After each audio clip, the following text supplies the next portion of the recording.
Diffusés tous les jours du lundi au vendredi de 10h à 11h, les nouveaux chemins de la connaissance sont réalisés cette semaine par Midia Portis-Guérin avec Jean-Guilain Meige à la technique aujourd'hui et préparés par Geneviève Méric, Mathilde Unger, Géraldine Mosna-Savoie, François Salmeron et Adèle Van Rett.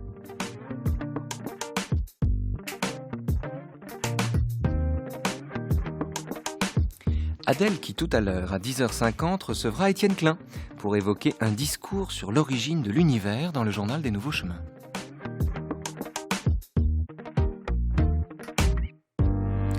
L'origine de l'univers n'est peut-être d'ailleurs pas sans rapport avec le thème du jour et de la semaine, puisque évoquer les présocratiques comme nous le faisons cette semaine impose à la fois de revenir à l'origine historique de la pensée, mais c'est-à-dire également à l'époque où il était évident, naturel, nécessaire presque, de s'interroger sur l'origine de l'univers, ou en tout cas son mode de fonctionnement.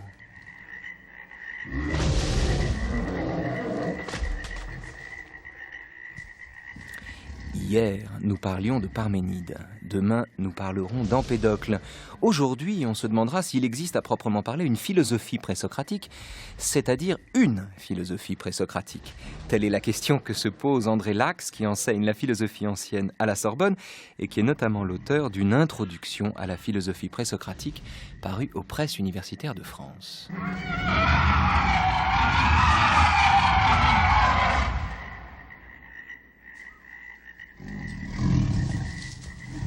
Bonjour André Lacks. Bonjour. Bonjour, bienvenue sur France Culture et sur les nouveaux chemins de la connaissance. Quand j'étais petit, André Lacks, et que je demandais à qui le savait, ou qui prétendait le savoir en fait, qui étaient les philosophes présocratiques, on me répondait souvent que les philosophes présocratiques étaient à la philosophie ce que les dinosaures étaient au règne animal, au monde animal. Est-ce que vous souscrivez à cela ? Ça, d'ailleurs, c'est ce qui a valu à cette semaine son titre de préhistoire au pluriel de la pensée. C'est une très jolie analogie, surprenante, mais très jolie. Et comme toutes les analogies, elles ont quelque chose de juste et de faux, juste si on veut en faire une identité. La grande différence, c'est que les dinosaures ont disparu.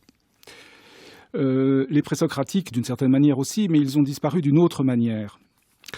Et on peut dire que, paradoxalement, ces auteurs sont très présents dans la pensée philosophique, et ils sont très présents dans la pensée philosophique du XXe siècle. Et ils le sont, disons, depuis Nietzsche. On aura peut-être l'occasion d'y revenir. Et je sais que vous avez inclus dans votre série comme un éminent présocratique Heidegger.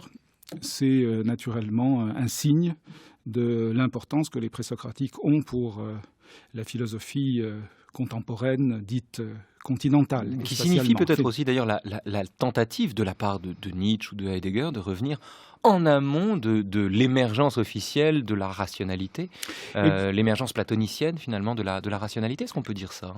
Essayer de penser autrement finalement. Certainement, mais pour revenir encore un instant sur cette analogie, s'ils sont présents, c'est qu'ils sont interprétés. C'est-à-dire les animaux n'interprètent pas leur passé, ils n'interprètent pas leurs dinosaures, pour ainsi dire, alors que l'actualité, la présence et l'actualité des présocratiques tient précisément au fait de leur constant renouvellement par un processus d'interprétation qui est assez intéressant. Pourquoi recourir à ces origines lointaines pour actualiser le discours philosophique ? Mais on peut encore filer l'analogie d'ailleurs, puisque de la même façon que, disons que l'organisation, et je le dis au sens vitaliste du terme, l'organisation spontanée de la pensée, fait que bien souvent, d'ailleurs quand on fait de la philosophie, on découvre derrière tel ou tel texte l'influence soit manifeste, objective, historiquement déterminable, soit au contraire implicite et parfois même une influence qui se fait à l'insu de l'auteur même du texte, l'influence d'autres textes, d'autres façons de penser. On pourrait peut-être, en filant la métaphore, considérer qu'un peu comme de la même façon qu'avec Lucie et un morceau d'omoplate, une phalange et une moitié de hanche, on essaie de reconstruire le squelette des présocratiques en leur donnant à chaque fois la forme qui convient au système de celui qui se les approprie.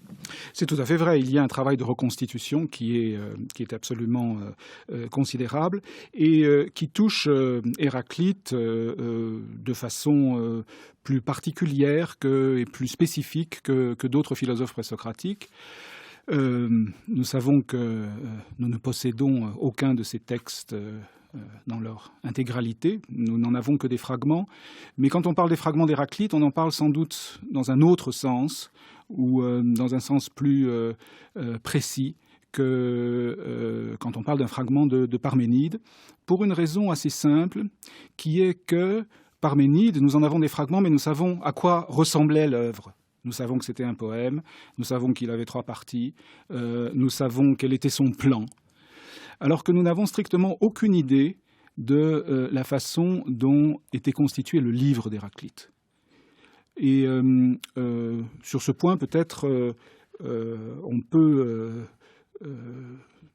insister sur l'importance du côté matériel des choses. Que voulez dire, le côté matériel, le support finalement fragmentaire, le morceau d'amphore sur lequel on a oui, trouvé... le morceau, les textes, c'est-à-dire de quoi parle-t-on quand on parle d'un fragment d'Héraclite? Les fragments que l'on possède sont des fragments le plus souvent très courts. Et ils sont constitués d'une phrase, de 2 phrases, de 3 phrases. Et dans certains cas, ces fragments constituent une unité sémantique. C'est-à-dire, c'est une unité, et dans ce sens, ce ne sont pas des fragments. C'est un foyer. C'est un reste qui est d'une phrase qui avait son autonomie. Et le cas est extrêmement rare, puisque dans le cas des présocratiques, en général, on a naturellement une série de phrases, mais qui ne formaient pas nécessairement une unité sémantique. Mais qu'est-ce qui autorise à penser qu'une phrase, par sa teneur, nous indique et nous invite à, en un sens, être dissociés du contexte que de toute façon nous ne connaissons pas? Il y a une discussion à ce propos. Il y a certains interprètes, ils sont la minorité, qui pensent que le livre d'Héraclite était un vrai livre. Le livre, le livre. Il y avait un livre, ça on en est sûr, et ça a même une certaine importance pour Héraclite parce qu'il est crédité par la tradition d'avoir déposé ce livre dans le temple d'Artémis à Éphèse, qui est un geste dont la signification n'est pas entièrement claire, mais qui, sans aucun doute, montre l'importance que Héraclite accordait à l'objet livre. Et sans doute, le livre d'Héraclite représente un épisode important ou un moment important dans ce passage de l'oralité à l'écriture. On raconte à cet égard, faisons un tout petit peu d'histoire à peine, mais quand même que l'œuvre donc d'Héraclite aurait été donc quasi totalement perdu par Érostrate. Oui. Lors de l'incendie du temple d'Éphèse en moins 356, oui. Le paradoxe veut que Héraclite l'ait déposé pour protéger, justement, pour la protéger. Pour le protéger. Ouais, ouais. En tous les cas, ce livre a été perdu ou détruit ou non recopié à partir d'un certain moment, qu'il est difficile de dater, mais sans doute assez tôt. Et donc certains interprètes pensent que c'était un argument continu. Naturellement, tout change si les fragments d'Héraclite que l'on a sont des fragments arrachés à un discours continu dont on pourrait reconstruire une logique ou une séquence, comme on essaie de le faire dans le cas d'autres présocratiques, comme Parménide, Empédocle et d'autres dont vous parlerez cette semaine. Il y a de bonnes raisons de penser que ça n'est pas le cas. Il y a de bonnes raisons de penser que les phrases d'Héraclite, originellement, avaient précisément cette autonomie, c'est-à-dire que le livre était composé de pensées naturellement sans doute connexes ou liées par une intention, mais disjointes. Est-ce qu'il n'y aurait pas de ce point de vue, André Lacks, et on va creuser cela, parce que c'est quand même un débat très important sur Héraclite, un paradoxe, ou en tout cas une contradiction entre le fond de son propos, tel qu'on peut l'imaginer, je mets le mot entre guillemets, et la forme fragmentaire et discontinue de son propos, puisque vous avez employé l'expression « tout change », Héraclite dit « tout coule », ça pourrait être une façon héraclitéenne de l'envisager. Héraclite est le penseur de la mobilité, de l'affluence, du devenir, telle est du moins l'idée reçue qu'on en retient, et pourtant, dites-vous, et m'apprenez-vous, les phrases d'Héraclite sont à entendre comme des entités sécables. Oui, comme des entités sécables, et la question de savoir si elles disent toutes la même chose sous différentes formes ou non est une question naturellement importante. Ce qui autorise, pour revenir à votre question précédente, l'hypothèse que nous avons affaire à des segments autonomes, pour ainsi dire, c'est précisément que certains d'entre eux, pas tous, mais certains d'entre eux, présentent une forme qu'on peut appeler fermée. Un paradoxe, une énigme, une série d'antithèses qui sont clairement construites selon un modèle presque géométrique qui fait qu'on les lit très bien comme des unités séparées. Je voudrais qu'on gardez la fin de votre phrase, parce que je voudrais qu'on entende tout de suite un extrait d'un mauvais film d'ailleurs, mais peu importe. Le film en lui-même, c'est le dernier Sherlock Holmes en date, dans lequel Sherlock Holmes, incarné par Robert Downey Jr., reconstitue toute la biographie d'une personne à partir des informations dont il dispose uniquement en la regardant, et savoir ensuite si on peut procéder de cette manière avec un philosophe dont, dites-vous, chaque phrase se donne malgré tout comme une entité close. Écoutez. En réalité, les petits détails sont de loin les plus importants. Qu'auriez-vous à dire sur moi? Vous êtes gouvernante. Oh, bravo. Oui, bravo. Mais est-ce que l'on pourrait... Garçon? Et vous avez la charge d'un garçon de 8 ans. Charlie a 7 ans au juste. Alors, il est grand pour son âge. Il vous a aspergé d'encre aujourd'hui. Ai-je de l'encre sur le visage? Votre visage est impeccable. Il vous reste 2 gouttes sur l'oreille en réalité. Le bleu indien est pratiquement indélébile. En tout cas, geste fort impétueux de la part du petit. Heureusement que vous êtes trop expérimenté pour réagir de façon impulsive, raison pour laquelle votre patronne vous a prêté ce collier. Perles d'Orient et diamants ornés d'un rubis sans défaut. Pas vraiment une parure de gouvernante. Cependant, le bijou que vous ne portez pas en dit plus long. Holmes. Vous fûtes fiancé. La bague n'y est plus, mais en lieu et place, la peau plus claire suggère que vous l'avez arborée quelque temps dans un pays chaud, jusqu'à ce que l'on vous informe de sa réelle valeur quelque peu plus modeste, vous poussant à rompre vos fiançailles et à rentrer en Angleterre chercher un meilleur parti. Un médecin, peut-être? Vous avez raison à tout point de vue. À un détail près, cependant. Je ne l'ai pas quitté. Il est mort.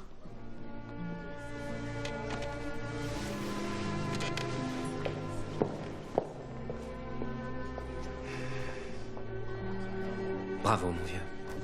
André Lacks, ce qui est intéressant dans cet extrait, c'est à la fois que Sherlock Holmes reconstitue une biographie à partir des informations dont il dispose, qu'il a sous les yeux, et en même temps que dans cette reconstruction, comme il s'agit de la future femme de Watson et qu'il n'a aucune envie que Watson se marie, parce que ce serait rompre son propre couple avec Watson,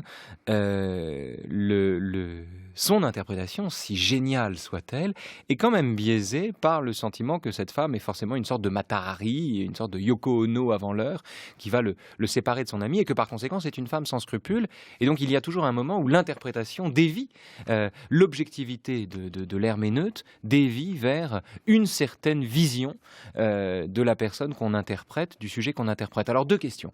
Est-ce qu'on peut appliquer à Héraclite et aux présocratiques en général cette méthode-là, et à Héraclite en particulier? Et deuxièmement, est-ce qu'en le faisant, et est-ce que les grands philosophes qui l'ont fait ne s'exposent pas toujours à finalement finir toujours par trahir la parole de ceux dont ils parlent, justement? Alors c'est évidemment une question intéressante, et la question est de savoir si on parle de méthode d'interprétation ou si on décrit un fait. Il est certain que Héraclite est celui de tous les philosophes dits présocratiques, où la distance entre les fragments originels, ce que nous en savons, et leur devenir dans l'histoire de la philosophie, ce que les interprètes, petits et grands, philologues de métier et sommets de la philosophie, en ont fait. Cette distance est sans doute la plus grande. Tous les philosophes présocratiques, naturellement, ont fait l'objet d'appropriation, d'interprétation. C'est leur grandeur même d'avoir insufflé, par les problèmes qu'ils posaient, les concepts qu'ils forgeaient, d'avoir insufflé une vie première à la philosophie. Mais dans le cas d'Héraclite, il y a un abîme, à proprement parler, entre ce qu'on lit, ces fragments, et ces phrases, ces aphorismes, comme on les appelle souvent, dans une perspective qui trahit un peu l'influence de Nietzsche aussi. Il y a une distance très très grande entre ces aphorismes qui sont de compréhension souvent difficile et l'interprétation qui en a été donnée. Donc, oui, certainement, il y a une histoire de l'interprétation des présocratiques en général qui est très très importante et sans laquelle on ne peut pas essayer d'aborder même leur pensée, parce qu'il faut savoir que nous sommes traversés consciemment ou inconsciemment par des schèmes séculaires qui, d'une certaine manière, nous permettent d'approcher ces textes et en même temps font écran à leur compréhension. C'est un problème herméneutique et une situation herméneutique extrêmement intéressante. Mais c'est d'autant plus intéressant qu'en ce qui concerne Héraclite, il faut essayer d'envisager, on ne peut pas le penser séparément, de ce qu'il est devenu lui-même ou de ce qu'il devient, puisqu'il est le penseur même du devenir. Et je me demande si à cet égard, l'interprétation d'Héraclite, c'est-à-dire du philosophe du devenir, pour le résumer rapidement, si cette interprétation, si la pensée d'Héraclite, si les textes d'Héraclite qui sont la matière grise de l'interprétation, la matière mobile de l'interprétation, ces éléments pourtant sécables, n'ouvre pas ou ne donne pas à l'herméneute, à l'interprète,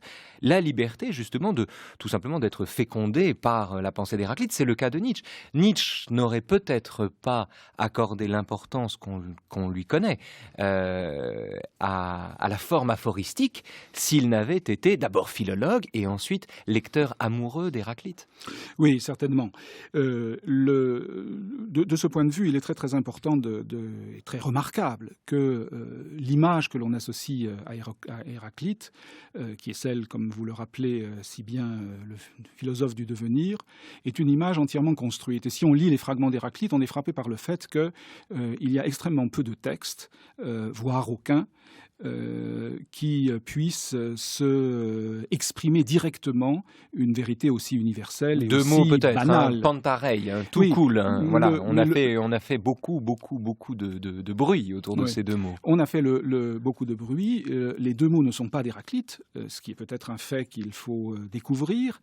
Et le succès de ces deux termes vient du fait que Platon les a donnés comme l'interprétation légitime d'Héraclite dans un contexte très particulier.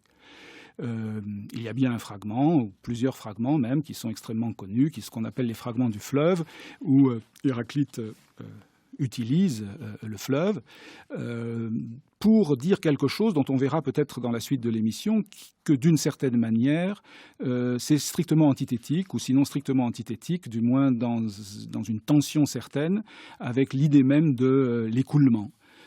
Ce que dit Héraclite, d'une certaine manière, c'est qu'un fleuve est à la fois un fleuve et autre chose qu'un fleuve, qu'il y a du même et de l'autre dans le fleuve. La phrase qu'on retient en général, même si elle est inexacte d'ailleurs dans la citation que j'en donne, c'est l'idée qu'on ne se baigne jamais deux fois dans le même fleuve. Ce qui est vraiment alors matière à penser pour un élève de terminale, formidable, puisque on peut tout à fait envisager les choses sous l'angle de l'identité en considérant que c'est toujours le même fleuve dans lequel nous nous baignons, puisque les rives sont les mêmes. Les anfractuosités, les failles souterraines qui déterminent le mouvement de l'eau sont les mêmes.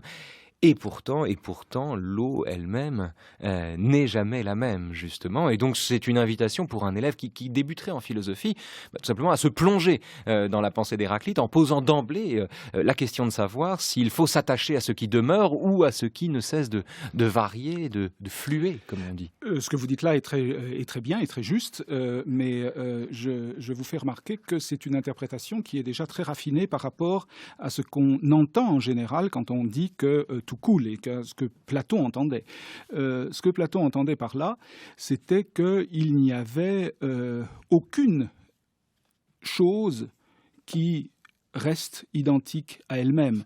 Tout coule, c'est simplement le changement. C'est pas la dialectique entre l'identité et la différence, entre le même et l'autre, entre les rives du fleuve et l'eau qui coule. C'est un niveau plus simple, ce que Platon décrivait de manière de manière méprisante comme une philosophie morveuse. Et c'est cette philosophie morveuse qui est entrée dans l'imaginaire, qui a alimenté quand même beaucoup, non seulement d'interprètes, mais d'écrivains, jusqu'à Montaigne et au-delà.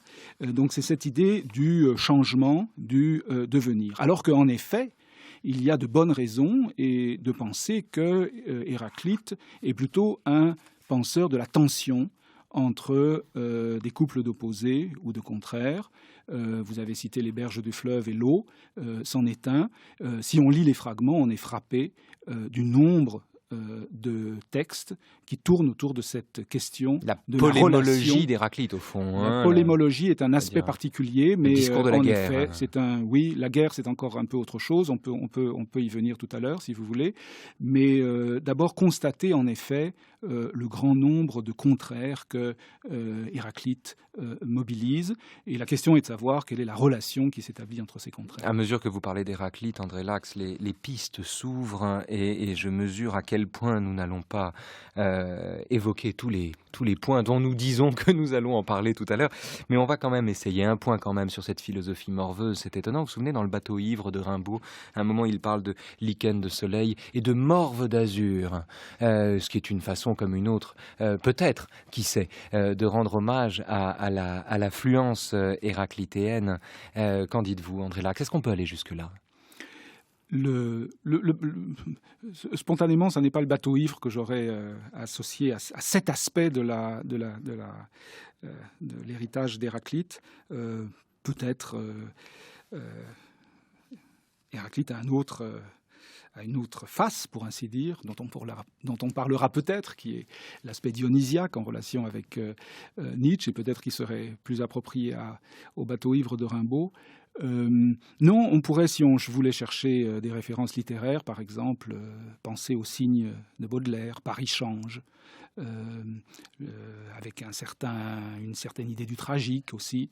Mais tout ça, naturellement, n'est pas Héraclite. C'est l'Héraclite pleurant, l'Héraclite triste, forgé par la tradition, dans le sillage de cette idée que l'Héraclite le mélancolique, dans cette idée que, en effet, Héraclite est le penseur de la fluence. Ça, c'est Sénèque. C'est à Sénèque d'abord que l'on doit cette image d'Héraclite qui pleure. C'est dans son traité d'Héira, de la colère. Sénèque affirme qu'Héraclite pleurait de tout, alors que, et c'est un autre couple, puisqu'on oppose traditionnellement Héraclite à Parménide comme l'être au devenir, l'un et l'autre étant les personnages conceptuels de deux paradigmes philosophiques majeurs, donc l'être et le devenir. Il y a un autre couple aussi, c'est le rire et les larmes. C'est Héraclite qui pleure et Démocrite qui rit. L'idée étant qu'Héraclite pleure la dérive de l'humanité à travers sa violence aveugle, le fait que les choses humaines sont tristes et lamentables, le fait qu'en somme, il entrevoit l'embrasement et la ruine de l'univers. On peut s'interroger à la fois sur la pertinence philologique de cette interprétation de Sénèque, sur le fait aussi qu'il est intéressant de savoir qu'un stoïcien choisisse de lire Héraclite de cette façon, André Lax. Oui, c'est-à-dire, je voudrais revenir un tout petit peu d'abord sur cette opposition que vous avez mentionnée entre Parménide et Héraclite. Vous avez commencé la semaine par Parménide et vous consacrez le second jour à Héraclite. Et faisant cela, vous êtes dans une optique qui est très ancienne, qui veut que Héraclite, penseur du devenir, succède d'une certaine manière à Parménide, penseur de l'être. Une des choses très intéressantes qu'a apporté la science du XXe siècle, du début du XXe siècle, la philologie. La philologie, en l'occurrence, un très grand philologue qui s'appelle Karl Reinhardt, qui est connu relativement. Plusieurs de ses livres ont été traduits en français, bien que son livre sur Parménide, qui est très très important, ne l'ait pas été. Et Karl Reinhardt a défendu la thèse, qui je pense est vraie, que Héraclite précède Parménide. C'est assez facile maintenant à montrer, c'est-à-dire qu'on peut trouver chez Parménide des allusions, pas des citations, mais des allusions assez claires à Il le Héraclite. dit en termes historiques, parce qu'on pourrait le penser en termes philosophiques, on pourrait considérer que le devenir précède l'être comme l'existence précède l'essence. Oui, bien sûr. Non, là, la thèse est historique, si vous voulez. La thèse est historique. Elle n'est pas moins philosophique pour autant. C'est-à-dire que, évidemment, les choses changent si on considère qu'il y a d'abord l'être et ensuite le devenir, ou si on considère que Héraclite, qu'il n'est pas nécessairement associé au devenir, je voudrais insister là-dessus, n'est pas un penseur du devenir, ou pas seulement un penseur du devenir, ou pas essentiellement un penseur du devenir. Il y a beaucoup de façons de le dire. D'une certaine manière, qu'on gagne à le penser en dehors de la relation qu'il aurait eue avec Parménide. C'est plutôt Parménide qui réagit à ce qui a sans doute été la première interprétation d'Héraclite, à savoir ce que Parménide peut en dire dans son poème.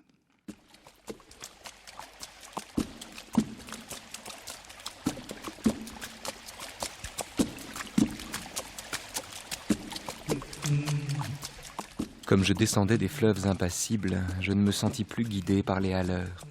Des peaux rouges criards les avaient pris pour cible, les ayant cloués nus aux poteaux de couleur. J'étais insoucieux de tous les équipages, porteurs de blé flamand ou de cotons anglais. Quand, avec mes haleurs, on finit ces tapages, les fleuves m'ont laissé descendre où je voulais.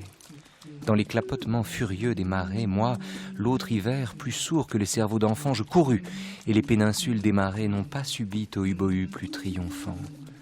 La tempête a béni mes éveils maritimes. Plus léger qu'un bouchon, j'ai dansé sur les flots qu'on appelle rouleurs éternels de victimes, 10 nuits, sans regretter l'œil niais des falots. Plus douce qu'aux enfants, la chair des pommes sûres, l'eau verte pénétra ma coque de sapin, et des taches de vin bleu et des vomissures me lava dispersant gouvernail et grappin. Et dès lors, je me suis baigné dans le poème de la mer, infusé d'astres et lactescent, dévorant les azurs verts, où, flottaison blême et ravie, un noyer pensif parfois descend, où, teignant tout à coup les bleuités, délires et rythmes lents sous les rutilements du jour, plus fortes que l'alcool, plus vastes que nos lyres, fermentent les rousseurs amères de l'amour.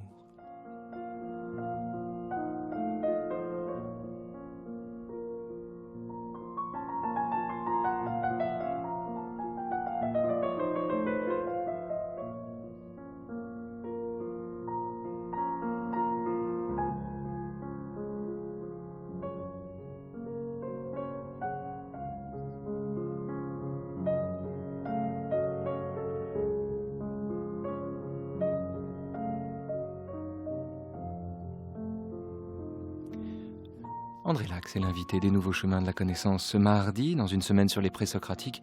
C'est de philosophie présocratique que nous parlons aujourd'hui, et plus particulièrement d'Héraclite.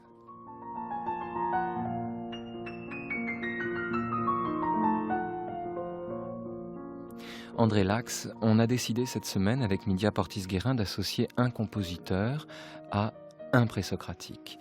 Parménide collait avec Bach.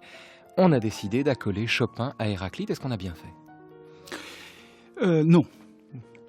La raison en est la suivante, et peut-être ça peut nous conduire à sortir du fleuve, pour ainsi dire, ou à y entrer par un autre biais.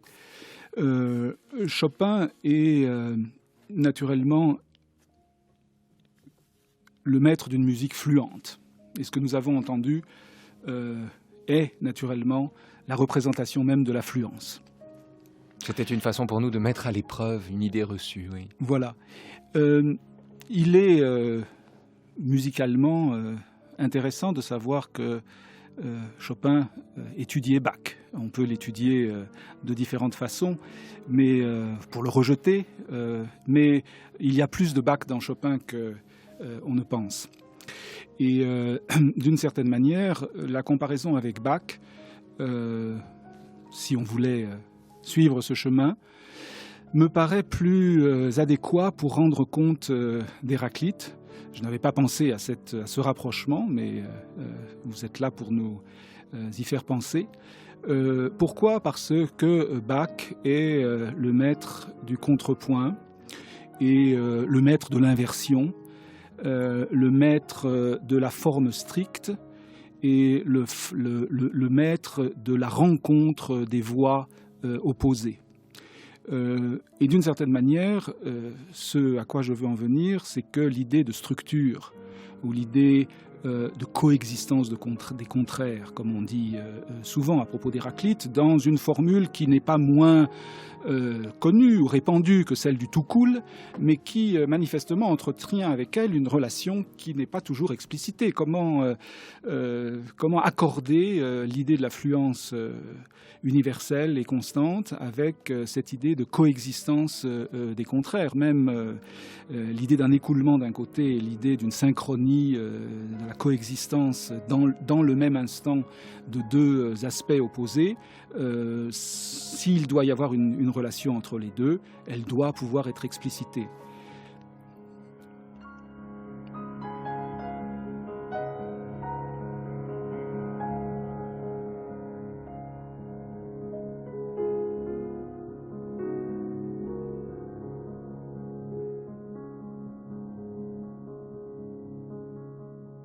Pour Héraclite, le miel est à la fois amer et doux, et le monde est lui-même une coupe à mélange qui doit être constamment agitée.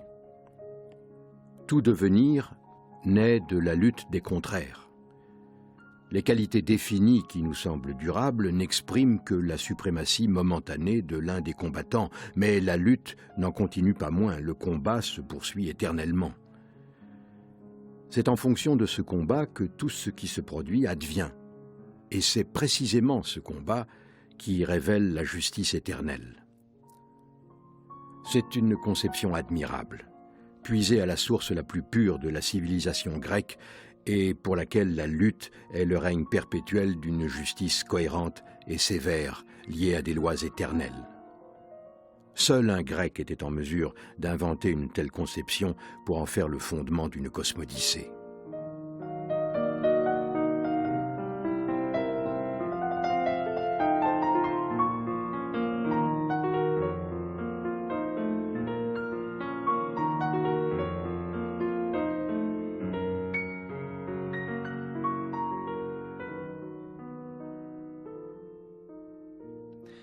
André Lacq, ça c'est un texte de Nietzsche qui revient donc sur cette double dimension d'Héraclite. Et c'est peut-être la grandeur de ce texte qui dit à la fois le devenir héraclitéen et en même temps le fait qu'il procède, qu'il naisse de la lutte des contraires, ce qui d'ailleurs en un sens est difficile à penser. On peut considérer que s'il y a dialectique, s'il y a lutte des contraires, résolution de la lutte des contraires, d'abord on n'est pas chez Nietzsche et ensuite on n'est pas forcément dans le devenir mais plutôt le déploiement d'une essence initiale. Comment chez Nietzsche, dans la lecture qu'il propose d'Héraclite, se concilie cette idée d'un devenir agonistique, d'une lutte des contraires qui produit l'affluence et la mobilité? Oui, pour revenir un peu en deçà de Nietzsche, disons à Hegel. Hegel est sans doute celui qui donne l'image philosophique la plus claire et transparente de cette conciliation conceptuelle qui, encore une fois, n'a pas nécessairement directement à voir avec Héraclite, mais avec l'utilisation philosophique qui en a été faite. Hegel donne donc une image claire de cette conciliation conceptuelle entre le devenir d'une part et la coexistence des contraires. C'est une coexistence en effet dynamique. La négation est inscrite et la contrariété est inscrite au cœur de chaque chose. Et c'est cette contrariété qui fait avancer, pour ainsi dire, le mouvement dialectique. De sorte que c'est une philosophie de la contradiction, pas de l'opposition. Oui, c'est une philosophie dans l'image qu'en a Hegel, qui d'ailleurs est sans doute juste d'un certain point de vue. C'est une image en effet de la contradiction, et d'une contradiction qui a la force du négatif et qui donc enclenche le processus dialectique. Et ce processus dialectique est un devenir d'un certain type.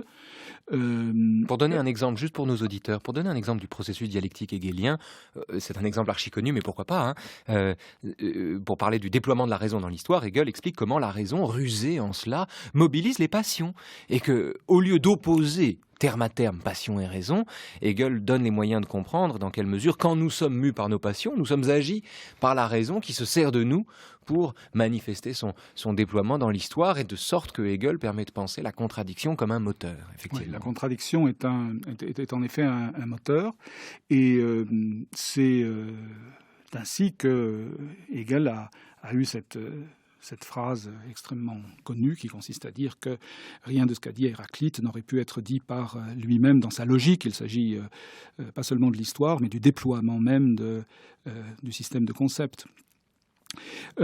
Donc ça, c'est antérieur à Nietzsche, cette, disons, résolution philosophique de l'opposition entre l'image du devenir d'un côté et la coexistence des contraires. Ce que Nietzsche a de particulier et de violent, c'est cette insistance sur la guerre. La guerre ne joue pas un tel rôle chez Héraclite. Et il y a un fameux fragment, là il faudrait entrer dans des détails dans lesquels on n'a pas le temps d'entrer, mais il y a un autre fragment qui sert de vignette, pour ainsi dire, précisément depuis Nietzsche. À la philosophie d'Héraclite, c'est comme si la guerre s'était substituée au fleuve. Vous voyez, c'est-à-dire c'est ce mouvement d'interprétation qui, au fond, est très intéressant, qui essaye de saisir l'essence de la philosophie d'Héraclite dans un mot ou dans une image. Alors on a le fleuve d'un côté, on a la guerre de l'autre. Et est-ce que plus encore que guerre, il n'y a pas le terme de mélange, après tout, puisque Nietzsche lui-même l'emploie, oui, d'ailleurs, oui, le terme de mélange, au sens où un mélange, une fois qu'il est constitué, c'est comme une émission, si vous voulez, quand on la mixe, comme on dit, on ne peut pas la démixer après, enfin, c'est très compliqué, en tout cas, je parle sous le contrôle de nos techniciens bien-aimés, mais je ne crois pas que ce soit possible, ou comme une mayonnaise, si vous voulez, on ne peut pas retrouver l'œuf, la moutarde et l'huile une fois qu'elle a pris. C'est certainement vrai, mais je voudrais insister sur le fait que la guerre n'est pas le mélange, que personne n'assimilerait le mélange à la guerre spontanément. On le fait parfois pour Héraclite, et c'est assez révélateur d'une difficulté. Ce que je voudrais dire quand même, c'est que le fragment type que l'on cite pour la guerre, c'est « la guerre est le père de toute chose », premièrement, est un fragment tronqué. On dit la guerre ou le combat, d'ailleurs? Le combat, la guerre. Ça, je n'y attacherai pas une importance fondamentale. Mais c'est un fragment tronqué. Et si je peux me permettre de lire l'ensemble du fragment et de suggérer une interprétation qui n'est pas nécessairement la bonne interprétation, mais qui au moins fait voir le type de problème que doit affronter le lecteur d'Héraclite, puisqu'il s'agit après tout d'inviter nos auditeurs à lire Héraclite. La guerre de tous. Et à lire aussi ceux qui l'ont lu. Et à lire aussi ceux qui l'ont lu. La guerre de tous, et je dis de tous et pas de toute chose, la guerre de tous est le roi et de tous le père. Et le fragment se continue. Elle a montré que les uns étaient dieux, les autres hommes, et a fait des uns des esclaves et des autres libres. Et vous voyez, si on prend l'ensemble du fragment, on est immédiatement amené à se poser la question, est-ce qu'il s'agit d'une proposition de portée universelle? Quand Héraclite dit « tout », en grec, c'est ambigu, c'est une forme qui peut être un neutre pluriel ou un masculin pluriel, mais la suite du fragment montre qu'il pense, en tous les cas, à des relations très précises, celles entre les dieux et les hommes, et celles entre les esclaves et les hommes libres. Et la question est de savoir, est-ce qu'on généralise ou pas? Et sur quelle base? De quel droit? Et donc, il y a des problèmes. Je ne me prononce pas pour une interprétation ou pour une autre, mais je dis qu'on ne peut pas faire comme si la guerre, on comprend très bien que Nietzsche ait choisi cela. Comme il a choisi d'ailleurs, c'est encore peut-être plus révélateur, un fragment où il est question d'un enfant qui joue. Et le temps est un enfant qui joue. Voilà, on dit souvent d'ailleurs le monde est un enfant qui joue, mais c'est le temps est un enfant qui joue. La vie, plus exactement, la vie, la durée de vie. La durée de vie est un enfant qui joue. Et naturellement, on peut se dire, voilà, et on s'est dit, on n'a pas manqué, et Nietzsche l'a fait, le temps, c'est la force qui nous gouverne. Et donc, il en a fait une pensée anti-finaliste. Nous sommes à la merci d'un arbitraire, qui est un arbitraire divin, d'une souveraineté. Et il faut dire que rien n'oblige à lire le fragment ainsi, et que très vraisemblablement, il ne faut pas le lire ainsi. Mais il est clair que la forme courte et la forme aussi mystérieuse de ces énoncés leur permet d'être investis par des types d'interprétations qui peuvent avoir des raisons complètement indépendantes de ce que la matière verbale offre. Parce que imaginons qu'on soit dans un univers, restons un instant sur cet enfant joueur. Imaginons qu'on soit dans un univers qu'on appelle aussi réalité d'ailleurs.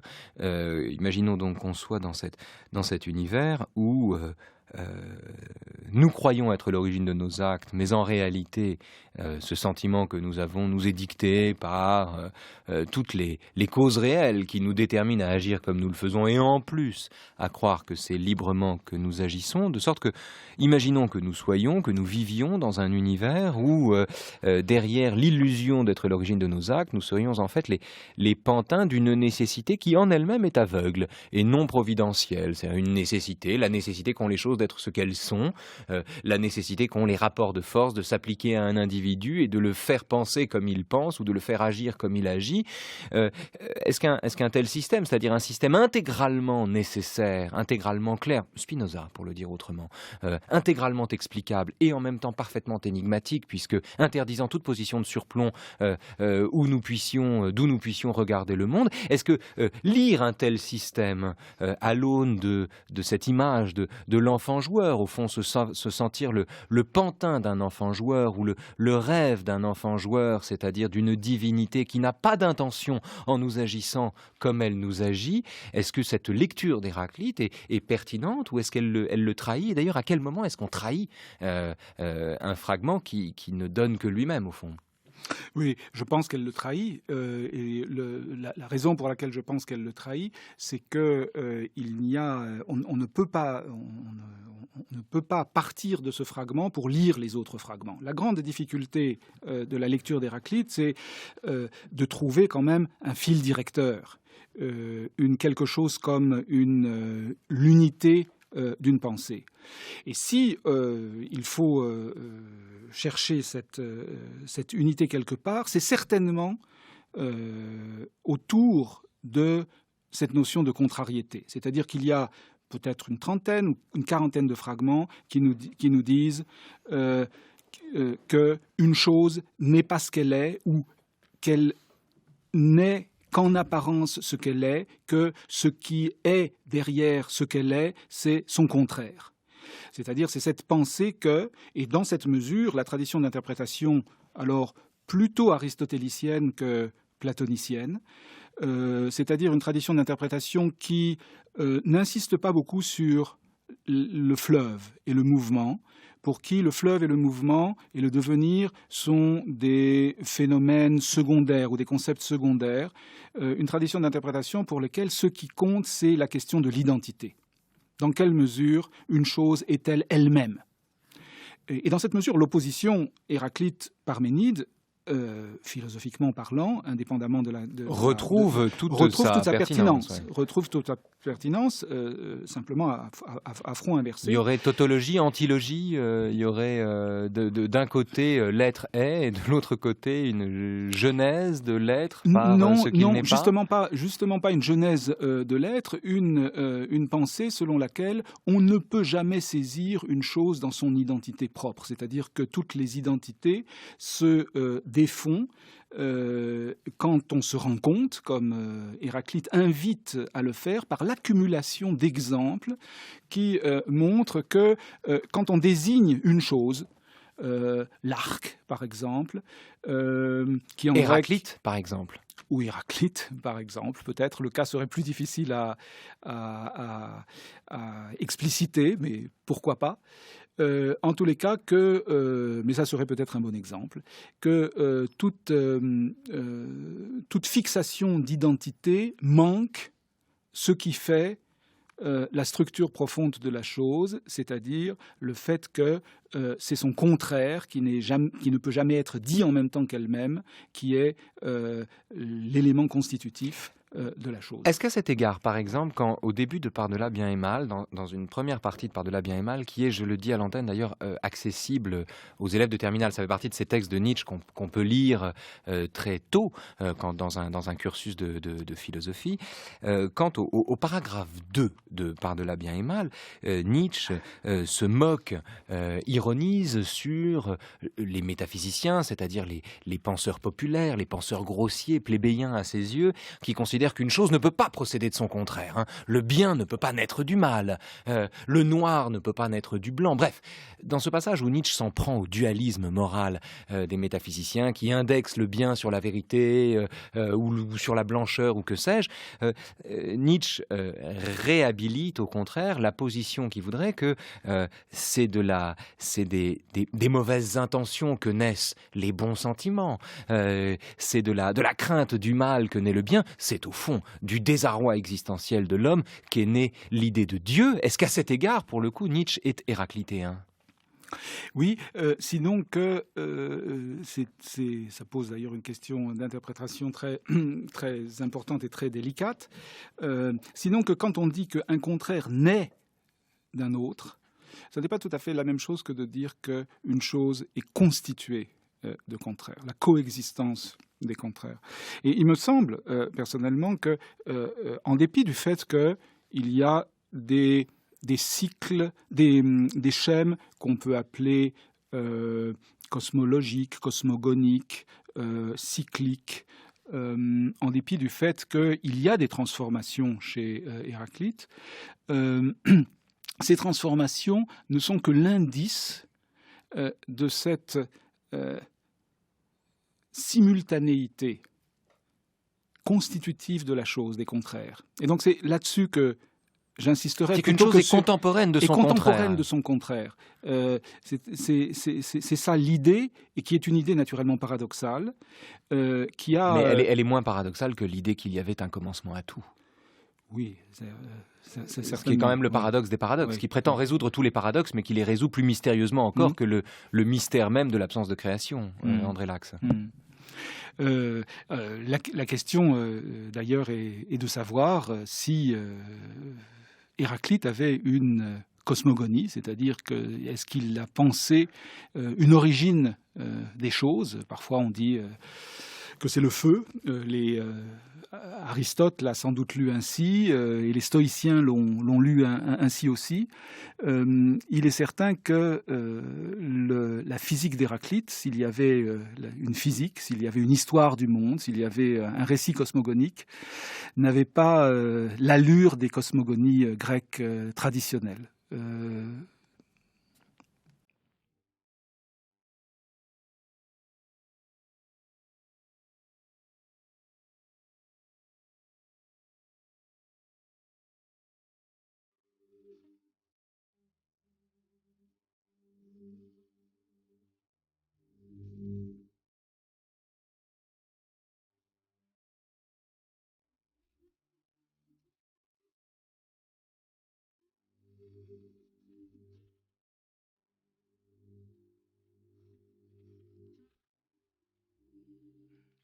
Voilà, c'est peut-être un contresens Anything Goes d'Ella Fitzgerald pour illustrer Héraclite, mais c'est pas grave parce que c'est beau quand même.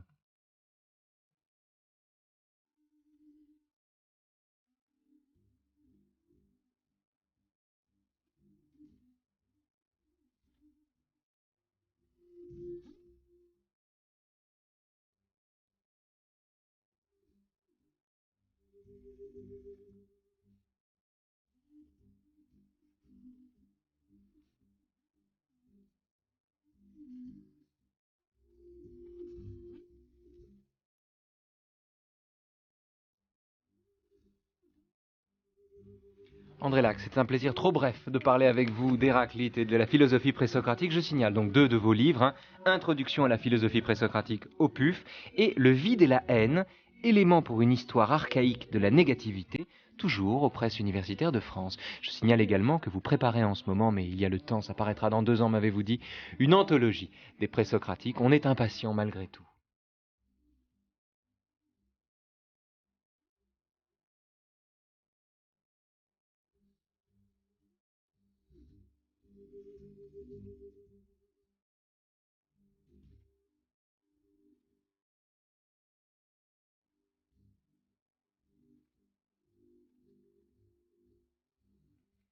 Anything goes, time flies, les choses changent, on passe au journal des nouveaux chemins avec vous, Adèle Van Rett. Bonjour Adèle. Bonjour Raphaël. D'où vient l'univers? Et d'où vient qu'il y a un univers? Avis de brouillard sur l'aurore du monde, à propos de l'univers, quand il s'agit de savoir comment, et surtout depuis quand, nous n'avons pas de réponse.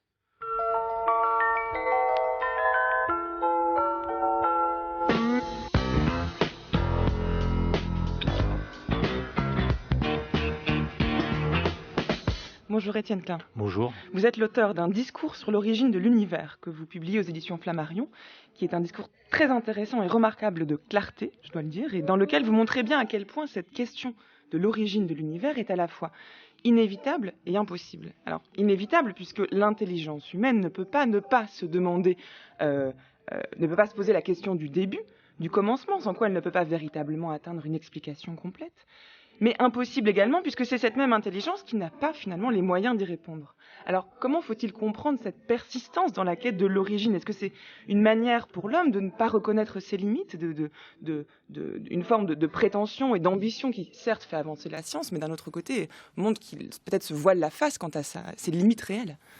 Oui, je voudrais commencer par dire que j'ai été passionné par l'émission d'aujourd'hui et par celle d'hier de Barbara Cassin, puisque cette question de l'être, du devenir, du néant, du non-être, c'est exactement la question qui est posée par l'origine de l'univers.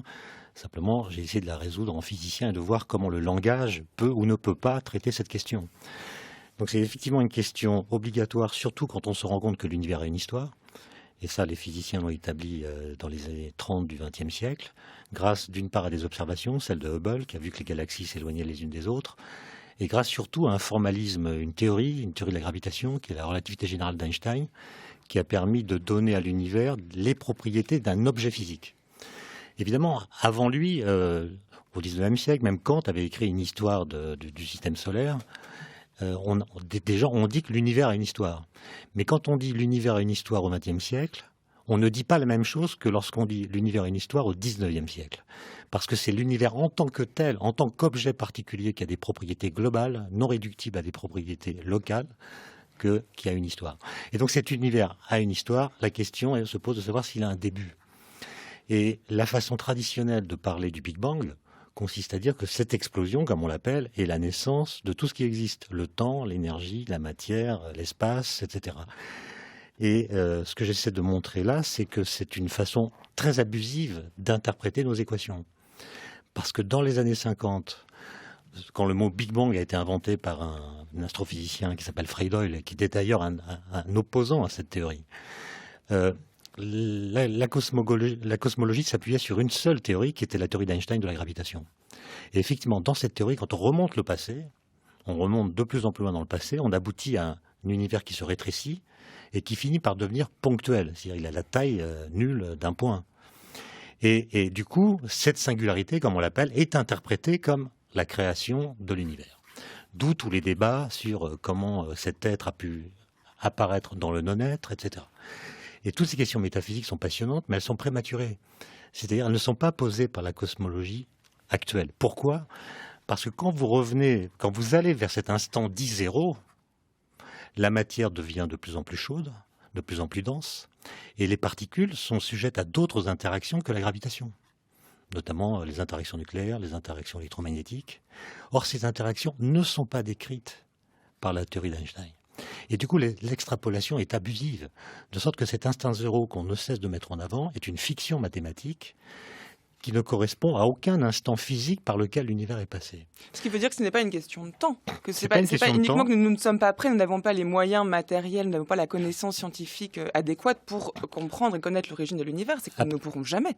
Simplement, on peut essayer d'avancer. Et pour avancer, il faut avoir une théorie qui décrive la gravitation et les autres forces.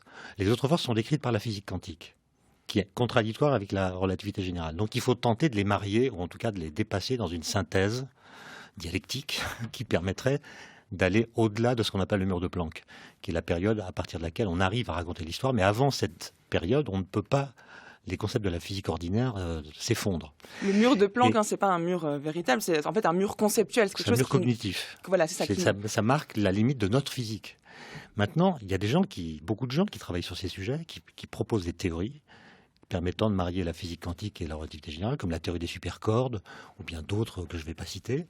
Mais ce qui est remarquable, c'est que toutes ces pistes, qui sont pour l'instant des conjectures, parce qu'on ne les a pas vérifiées expérimentalement, mettent en jeu des énergies trop élevées, toutes ces théories, quand on les applique à la cosmologie, font disparaître la singularité initiale.